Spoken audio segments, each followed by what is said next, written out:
Olá pessoal, tudo bem com vocês? Ótimo domingão para todos que me assistem aqui. Hoje é dia 25 de junho, domingo, bom descanso para todos. Vamos lá.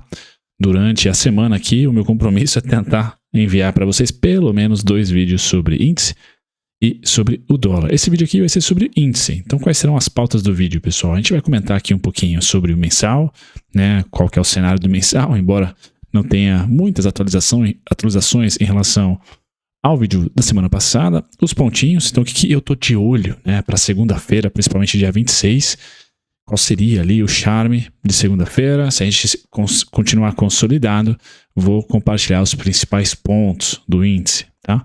E a gente termina aqui com os últimos 5 dias de pregão, tá? Para a gente ter uma noção bem clara aí de que o mercado não está indo para nenhum lugar, tá? E que está bem equilibrado aí, compradores e vendedores por hora, tá? E a gente vai fechar o vídeo neste gráfico aqui de 5 minutos. Bom, feito isso, pessoal, disclaimer na telinha para vocês, enquanto eu ajeito aqui os meus slides. Vamos lá, tá?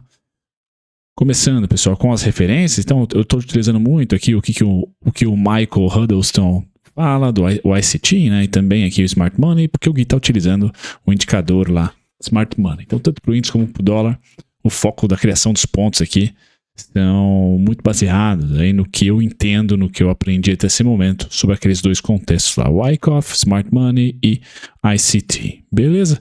Bom, no gráfico mensal, pessoal, onde estamos no mini índice, né? Estamos aqui, testando aí máximas, uma briga bem intensa.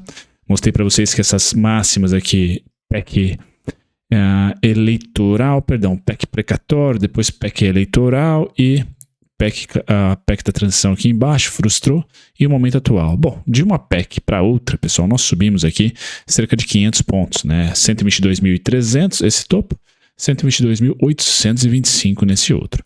Nesse momento, nossa máxima, né, desse 2023 foi em 122.870, 50 pontinhos acima da máxima anterior. Então, vamos lá, né? Qual que é o meu cenário 1, pessoal? Que o Ibovespa, em algum momento desse ano, tá? Principalmente até agosto, se possível, tá? Ele consiga chegar aí nos seus 123.500, 125.500, tá? Não tem um cenário que ele rompe máxima histórica, mas a ideia é que essa janela de junho e julho seja positiva para o Ibovespa. Aí nós tenhamos ali em agosto, setembro, meses ruins, tá? E aí se preparamos para o rally natalino. Quem sabe ali em outubro, novembro, né, o Ibovespa retrai até no máximo aqui a região dos 114.355, 113.430, tá? Seria ali um bom pullback, um mais ameaçador, com certeza, tá na região dos 108, dos 107.180, dos 106.360, embora ponto compradorzíssimo ali. E o pullback menos agudo, tá? Mas que também não deixa de ser um pullback, embora um pullback realmente, pessoal, fica difícil para os grafistas aqui, seria na faixa aqui dos 119.800, 117.915, tá? Então são essas regiões aí que eu vejo de destino para o Ibovespa. O 122.130, tá? É uma região de resistência, porém foi duas vezes já, né, testada. Então por isso que eu tenho aí um leve viés que a gente consegue chegar no 124.200, 123.500, quem sabe aqui no 125.300, 125.500, 126.345. Aí eu estaria olhando para o segundo trimestre, né? A temporada de resultado, agosto, finalzinho de julho. Se confluir ali tempo com preço, realmente aqui pode ser o topo do segundo trimestre / terceiro. E aí a gente retrai para pelo menos o 117.915. Tá? Seria ali o mínimo do mínimo. Acho que seria interessante. O mais legal para grafista vai estar aqui a começar no 114.355, 113.430, certo? Então esse é o cenário. A gente está pegando um pouquinho aqui de combustível, na minha opinião, para arrumar aí, retestar esse 122.800, tá? Se a retração vier, pessoal, a mais saudável, quero deixar aqui, o mais saudável entre aspas, né? Aqui eu mais gostaria de repente olhar para mais uma vez swing trade, tá? Elas estão muito mais nessa região aqui, bem distante do preço, tá? De 114.355, 113.430, tá? O perfeito seria a volta desse bloco de ordens aqui, também bem interessante, né? Até tem um displacement aqui, né? Que dá pra gente pensar que os preços voltarão em algum momento. Então eu tenho essas duas regiões fortes aqui no mensal como destino para se de repente azedar, a gente começar a olhar para recessão, o mercado vai dar uma realizada. Essas são as duas principais faixas. A parte do 117.915, 119.800, fica mais para esse mês aqui, finalzinho de junho, né? E julho, tá? Porque agosto realmente não é um mês muito fácil para a bolsa, tá? Principalmente depois da primeira quinzena ali. Então, deixo para vocês aí os pontinhos e aqui para cima também, né? Quem está achando que é tendência são meros pedágios aqui no 123, 500, 124, 200, 125, 575, 126, 345, 128, 855, 129, 305, tá? Quem acha que a bolsa entra em tendência de alta, bom, ali é só um pedágio rápido e a gente pode estar falando aí nos próximos meses já de bolsa acima dos 130. Eu que tenho o cenário que não. A gente segura, tá? Principalmente nessa região aqui do 125, 535 ao 126, 345, certo? Bom, feito isso, pessoal, mensal na mão, vamos lá para a lateralização atual. Então eu vou utilizar primeiro, né, o gráfico que eu mais gosto, né, para entender o que eu faria, né, se eu fosse um day trader, tá? Então, quais são as informações importantes? Que gráfico é esse? 1 hora, tá, pessoal? Eu gosto de fazer as análises no mensal, semanal, diário. E aí eu baixo por 4 horas, 1 hora, 15 minutos e 5 minutos. E o operacional, né, a depender aí do seu perfil, pode ir até 1 minuto, né, ou até o gráfico de segundos. Enfim, o operacional fica mais a depender do seu perfil. Mas a análise, eu sempre sugiro fazer aí, entre aspas, macro, né? E qual que é o contexto desse gráfico aqui? Gráfico de 1 hora, cujo contexto tem começo do gap aqui, tá? E a máxima atual dessa consolidação nas alturas que o índice está vivendo. Bom, onde que eu estou? Qual é o foco da minha atenção para segunda-feira, dia 26, né, pessoal? O foco é primeiro, né? Cerca de 5 dias, 5 pregões atrás, então do dia 19, 20 para frente. Então essa informação aqui, né, em diante é mais importante do que a passada nesse momento. Semana passada, né, nós tocamos aqui 2 vezes no order block, a máxima aqui dos 60 minutos. Então é um gráfico que está tendo sua relevância, tá? São pontos que têm a sua relevância, sem dúvida nenhuma. Tá respeitando aqui, por isso que as regiões do 120, 210 tinha lá o 120, 195, né? Tinha 2 pontos aqui, depois 119, 930, 119, 900. Tá? São os principais pontos aí que nós temos antes de rompermos o gap. Por exemplo, a abertura mínima do gap atual dos últimos pregões, gap de alta. Então é muito importante ali analisar esses pontos como super resistências, suportes, mas como nós conseguimos responder bem, tá, a eles, isso quinta e sexta-feira, quais são os 2 pontos técnicos mais importantes do gráfico? Estão aí na telinha para vocês, tá? Esses 2 aqui.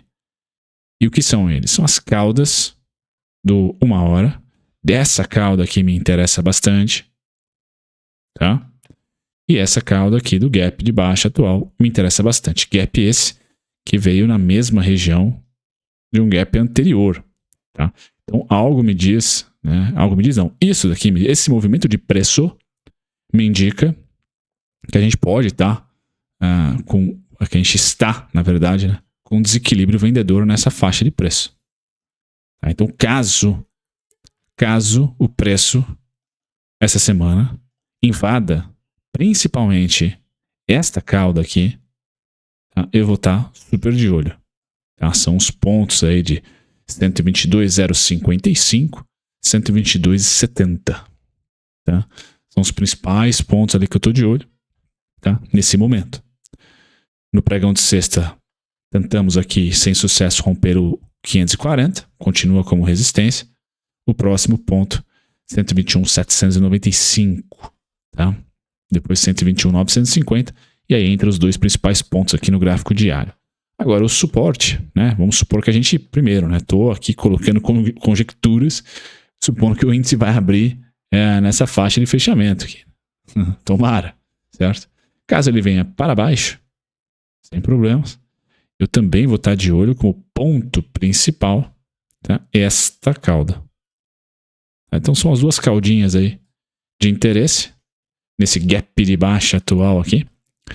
No caso do suporte, 120.505, 120.655, tá? E aí, se os preços vierem para baixo, temos o order block aqui do 1 hora.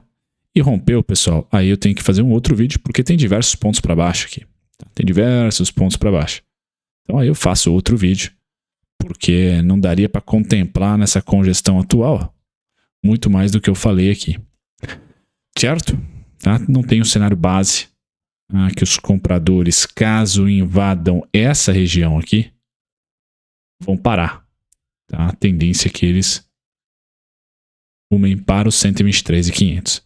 Então, o mais importante para quem é Zé Vendinha, está Zé Vendinha, é nós respeitarmos, principalmente nos fechamentos, né? Essa cauda aqui. Não podemos passar dela. Tá? Então, por isso que eu coloquei aqui uma linha horizontal, indicando, olha, vendedores, acho prudente, né? Ter os stops acima dessa cauda, por exemplo. Tá? Nem que você tome um stop e aí o fechamento sendo abaixo, a máxima dessa cauda continua vendedor. Mas a ideia é que aqui seja uma posição bem líquida, tenha bastante stop ali. E no caso dos compradores, na minha opinião, aqui. A gente vai tradear nesse range aqui na segunda-feira, muito provavelmente. Tendo aí o desconto em 120.505, 120.655, tem o 495, 490 também. E os prêmios aí, mas na minha opinião, né, tem alguns vários aqui, mas eu acho que os principais são esses dois aqui, ó. 122,70, 122,55. Beleza, pessoal? Bom, esse é o panorama de 1 hora, né? Quando eu vou pro gráfico de 5 minutos, contemplando aí sim, né, os últimos 5 pregões, a gente tem aqui o preço não querendo, né, andar, nem para um lado nem para o outro. Então o desconto é a partir dessa região. Tá? Então, se a gente manter esse tipo de comportamento, por isso que eu falei para vocês que o 120.655, 120.505, 120.495 são os suportes mais bacanas, tá? Assim como eu tendo a acreditar que esse gap aqui, né? Esse gap iniciado nessa semana tende a ser o principal desequilíbrio vendedor. Tá? É ali que eu espero haver defesa. Logo, eu coloco para vocês que o cenário dos vendedores tem que se manter abaixo dessa faixa. Os principais pontos aí, 122,70, 122,55, tem os 122,25 também. Então a região do 122 é um trade um pouco óbvio, mas é um trade, por exemplo, que não vai acreditar naquela máxima de que o gap tem que ser fechado. Bom, não vai ser no primeiro momento. Eu estou especulando dessa maneira. Se vier para cá, é para derreter. Certo? Derreter até pelo menos abaixo dos 120 mil. Tá? Pelo menos até os 120 mil. Essa seria a minha expectativa.